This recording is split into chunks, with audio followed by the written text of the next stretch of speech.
Accroche explosive. À travers les siècles, l'histoire économique révèle une vérité troublante. Les grandes catastrophes, qu'elles soient provoquées par la guerre, la crise financière ou l'effondrement des empires, ne détruisent jamais totalement la richesse. Elles la déplacent, la redistribuent subtilement, souvent vers ceux qui savent anticiper le chaos ou contrôler ces mécanismes. Les citadelles de pouvoir s'effondrent, les monnaies se déprécient, les économies se désagrègent, mais au cœur de cette désolation, des flux financiers invisibles poursuivent leur course, échappant aux regards ordinaires. Il y a quelque chose de presque mécanique dans ce processus. Chaque effondrement historique est accompagné d'un transfert de richesse. Les archives économiques de la Grande Dépression, les flux d'or après la Seconde Guerre mondiale, les manipulations monétaires lors de crises contemporaines, tout concourt à montrer que les chocs économiques ne sont pas seulement des drames sociaux, mais des réajustements du pouvoir économique mondial. Comprendre ces flux cachés, c'est comprendre l'invisible architecture de la richesse à travers l'histoire. Dans ce documentaire, nous plongeons au cœur de ces mouvements discrets mais puissants, retraçant les séquences où la monnaie, les dettes et les actifs changent de main, révélant la logique sous-jacente des effondrements et la façon dont ils ont façonné l'ordre économique mondial que nous connaissons aujourd'hui.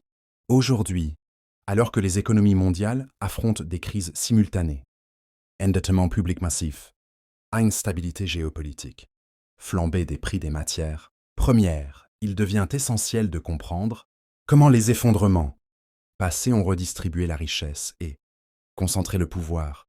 Les données du FMI et de la Banque mondiale montrent que la volatilité financière globale ne diminue pas et que la vulnérabilité des systèmes économiques modernes pourrait reproduire certains schémas historiques de transfert de richesse à grande échelle. Analyser ces mécanismes n'est pas un simple exercice intellectuel. Cela permet de mettre en lumière les stratégies des institutions, des États et des élites financières, et d'anticiper comment les grandes crises actuelles pourraient remodeler la distribution de la richesse mondiale. L'étude des effondrements passés offre une perspective inestimable pour interpréter les événements contemporains et leur impact sur la société et les marchés financiers. L'histoire regorge de cycles d'effondrement et de redistribution de richesses. Prenons l'exemple de la République de Weimar après la Première Guerre mondiale. L'inflation galopante a ruiné l'épargne de millions de citoyens, mais certains acteurs, informés et stratégiques, ont accumulé de manière exponentielle des actifs réels et des devises étrangères. Les archives économiques allemandes et les analyses historiques montrent comment l'hyperinflation de 1923 loin d'eux créait un chaos uniforme, a généré une redistribution massive de la richesse, transformant les perdants en victimes et les opportunistes en bénéficiaires. Quelques décennies plus tard, la Grande Dépression de 1929 aux États-Unis illustre un phénomène similaire à une échelle plus vaste. La chute des banques, la contraction du crédit et l'effondrement boursier ont entraîné la perte de fortunes considérables, mais ont simultanément ouvert des opportunités pour ceux capables d'investir ou de réorganiser les actifs à prix bradé. Les documents de la Réserve fédérale et les archives de Wall Street détaillent ces transfers massifs, souvent invisibles pour l'opinion publique. La Seconde Guerre mondiale a, elle aussi, provoqué un gigantesque mouvement de richesse. Les destructions massives de capitaux physiques et financiers ont été compensées par des flux monétaires stratégiques, des mouvements d'or et de devises entre continents, orchestrés par les États et certaines institutions privées.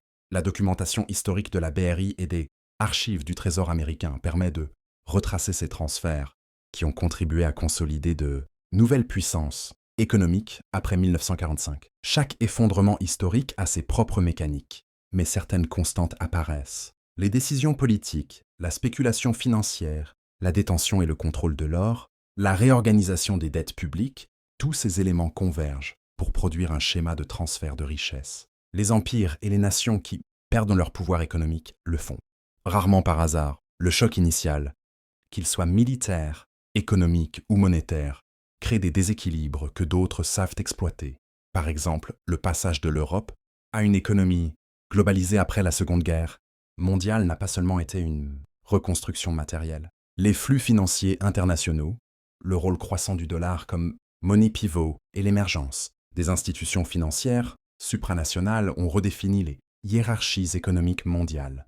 Les analyses de la RAND et de la Banque mondiale révèlent comment ces changements ont permis une concentration de richesses et un transfert progressif vers les acteurs les mieux positionnés sur le plan stratégique. Le mécanisme économique sous-jacent repose sur plusieurs piliers. La dette publique et la monétisation. Les États financent souvent leurs crises ou guerres en empruntant massivement ou en créant de la monnaie. Les flux d'or et de devises, les transferts internationaux de capitaux suivent la logique des opportunités et de la sécurité des actifs. Les actifs réels et financiers. Lorsqu'une crise réduit la valeur des biens, ceux qui détiennent des liquidités ou des informations privilégiées peuvent acquérir des ressources à prix réduit. Les institutions et régulations, banques centrales, FMI et BRI orchestrent, consciemment ou non, des transferts de richesses via les taux d'intérêt, les réserves obligatoires et les sanctions économiques. Ainsi, chaque effondrement ne détruit pas uniformément la richesse. Il la déplace vers ceux qui contrôlent le système, en fonction des instruments financiers disponibles et de la compréhension stratégique des mécanismes économiques. Aujourd'hui, nous observons des phénomènes similaires. Crise bancaire locale et faillite d'entreprises massives, inflation post-pandémique et hausse du coût des matières premières, déplacement de capitaux vers des actifs perçus comme sûrs. Or, crypto-monnaies, immobilier de prestige, les modèles historiques de redistribution se répètent, même si les instruments ont évolué. Les archives financières et les analyses contemporaines montrent que les crises modernes, bien qu'apparentes comme des désordres aléatoires, suivent les mêmes lois économiques que celles observées au XXe siècle. Des effondrements concentrés redistribuent la richesse à l'échelle mondiale. Les acteurs de ces transferts sont multiples: gouvernements, banques centrales, fonds d'investissement, élites économiques et institutions supranationales. Leur influence se manifeste via des politiques monétaires, des manipulations de taux, des réserves stratégiques et l'accès privilégié à l'information financière. Ces forces ne sont pas conspirationnistes, elles relèvent d'une logique systémique et analytique où la concentration de la richesse et la survie économique sont intrinsèquement liées à la maîtrise de l'information et des instruments financiers. Les cycles de crise montrent que plus une économie est interconnectée, plus les transferts de richesse s'accélèrent. L'explosion des marchés financiers globaux, la digitalisation des transactions et la vitesse de circulation de l'information amplifient les effets des effondrements. Chaque choc provoque des réactions en chaîne, et ceux qui détiennent les outils pour anticiper ou influencer ces chaînes bénéficient d'un avantage disproportionné. Les données du FMI et de la BRI confirment que l'intensité et la rapidité des transferts s'accroissent à chaque cycle. La grande vérité que révèle l'histoire est simple mais souvent oubliée. Les effondrements économiques ne détruisent pas la richesse, ils la déplacent. Les crises ne sont pas des anomalies, mais des instruments de réallocation, parfois invisibles, parfois légitimés par les institutions. Comprendre ces mécanismes permet de saisir non seulement l'histoire, mais aussi les dynamiques financières actuelles et les stratégies à long terme des élites économiques.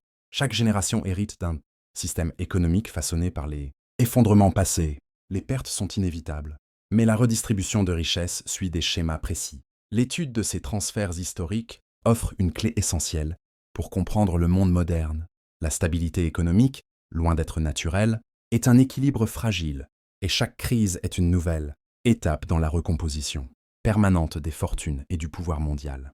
En 2008, l'effondrement du marché immobilier américain a déclenché un effet domino mondial. La titrisation des prêts hypothécaires à risque, combinée à l'exposition massive des banques aux actifs dérivés, a provoqué un choc financier d'une ampleur inédite depuis la Grande Dépression.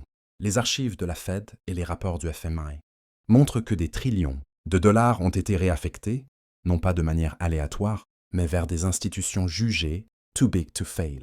Les fonds de sauvetage massifs, les rachats d'actifs toxiques et les interventions directes des banques centrales ont concentré davantage de richesses dans un cercle restreint d'élites financières, illustrant une fois de plus que chaque effondrement engendre des transferts ciblés. Les populations ordinaires ont supporté la charge du choc, perte d'épargne, chômage massif, saisie immobilière. Pendant ce temps, ceux qui avaient anticipé la crise ont accru leur influence économique et consolidé leur position sur les marchés mondiaux. Cette dynamique révèle un principe fondamental. L'information et l'accès aux instruments financiers sont des multiplicateurs de richesse dans le contexte d'effondrement. Si les élites accumulent et déplacent la richesse, les sociétés subissent des conséquences directes. La perte de capital, l'inflation galopante le chômage et la réduction des services publics entraînent des tensions sociales et politiques. Les archives de la Grande Dépression, de l'Allemagne de Weimar ou de la Grèce contemporaine montrent que ces effets peuvent provoquer des révoltes, des changements de régime ou des réformes structurelles majeures. Les transferts de richesses ne sont donc pas seulement financiers, ils ont des impacts directs sur la structure du pouvoir, la stabilité sociale et la cohésion nationale. Les banques centrales, le FMI, la Banque mondiale et la BRI ne sont pas de simples observateurs. Elles orchestrent, consciemment ou par nécessité systémique, des transferts de richesses à l'échelle mondiale. Par leurs interventions monétaires, leurs politiques de taux, la régulation des réserves et la coordination des flux financiers internationaux, elles influencent directement les bénéficiaires et les perdants de chaque crise. Les archives historiques et contemporaines démontrent que ces institutions sont à la fois stabilisateurs et catalyseurs, façonnant la dynamique des transferts de manière systémique. Il est crucial de noter que ces mécanismes ne sont pas conspiratifs mais analytiques. Ils découlent de la logique économique et géopolitique. Les décisions prises pour maintenir la stabilité des marchés et des devises peuvent, involontairement, concentrer la richesse et accroître les inégalités. Les élites financières et économiques ont développé une compréhension intuitive et empirique des cycles de transfert de richesse. L'analyse comportementale des acteurs historiques révèle que la capacité à anticiper les crises et à repositionner ces actifs est souvent le facteur déterminant dans l'accumulation de richesses. Des familles d'investisseurs européens du 19e siècle aux fonds spéculatifs, contemporanes, les stratégies consistent à protéger le capital, à exploiter les dévaluations et à acquérir des actifs stratégiques à bas prix. Cette approche démontre une constante historique. Les crises sont moins des pertes globales que des occasions pour ceux qui savent naviguer dans le chaos. Si les élites accumulent et déplacent la richesse, les sociétés subissent des conséquences directes. La perte de capital, l'inflation galopante, le chômage et la réduction des services publics entraînent des tensions sociales et politiques. Les archives de la Grande Dépression, de l'Allemagne de Weimar ou de la Grèce contemporaine montrent que ces effets peuvent provoquer des révoltes, des changements de régime ou des réformes structurelles majeures. Les transferts de richesses ne sont donc pas seulement financiers, ils ont des impacts directs sur la structure du pouvoir, la stabilité sociale et la cohésion nationale. L'analyse historique met en évidence un cycle récurrent. Effondrement, transfert de richesses, nouvelle vulnérabilité. Chaque génération d'économistes et d'investisseurs pourrait apprendre de ces modèles, mais l'élément déterminant reste l'accès à l'information et aux instruments financiers, même dans un monde technologiquement avancé où la transparence des données est accrue. Les crises continuent de générer des flux de richesses inégaux. L'histoire n'est pas un simple récit, elle est un manuel silencieux de stratégie financière et de survie économique. Aujourd'hui, les tensions internationales, les guerres commerciales et les crises de dette souveraine constituent les nouveaux catalyseurs de transfert de richesses. Les sanctions économiques, la manipulation des taux de change et le contrôle des réserves stratégiques deviennent des outils de redistribution globale. Les données contemporaines du FMI et de la Banque mondiale confirment que les mécanismes historiques persistent sous de nouvelles formes. Les richesses continuent de se déplacer, mais avec une rapidité et une ampleur inédites.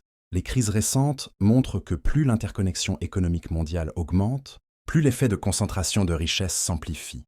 Les flux financiers mondiaux sont aujourd'hui instantanés et massifs. Les outils technologiques et les marchés numériques accentuent l'effet de levier, créant des opportunités et des risques simultanément. Cette accélération transforme chaque crise locale en événement global et chaque perte en un transfert stratégique vers ceux qui détiennent le pouvoir économique et l'information.